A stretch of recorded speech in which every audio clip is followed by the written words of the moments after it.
दानापूर येथील अल्पभूधारक शेतकऱ्यांची मुले अकोला पोलीस दलात। सर्वसामान्य परिस्थितीवर मात करून ठरविलेले ध्येय साध्य करण्यासाठी अथक परिश्रम करून आपले ध्येय साध्य करणारे दानापूर येथील शेतमजुरी करणाऱ्यांची मुलं अकोला पोलीस दलात निवड झाल्याने दानापूरमध्ये त्यांचे कौतुक केले जात आहे। यामध्ये आकाश रामभाऊ घायल, राहुल चंदसिंग ठाकूर, कुमारी स्वाती महादेव घायल, कुमारी वैष्णवी नागोराव उन्हाडे यांची निवड झाली आहे। यांचे प्राथमिक शिक्षण दानापूर येथे झाले तर पुढील शिक्षण हे तेल्हारा येथेच पूर्ण केले आहे।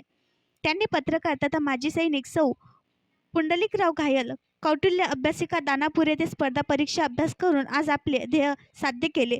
हे सर्व विद्यार्थी शेतमजूर कुटुंबातील आहे। या विद्यार्थ्यांनी मिळवलेल्या यशाबद्दल त्यांचं सर्व स्तरावरून अभिनंदन होत आहे। दानापूर गावातून अनेक मुलं-मुली भारतीय सैन्य दलात सेवा देत आहेत, तर काही अधिकारी, डॉक्टर, इंजिनियर, पोलीस इत्यादी सरकारी नोकरीमध्ये आपली सेवा देत गावाचं नाव उज्ज्वल केले आहे। आणखी नवीन व्हिडिओ पाहण्यासाठी आमच्या देशमुख एक्सप्रेस न्यूज चॅनलला सबस्क्राईब करा, लाईक करा आणि शेअर करा।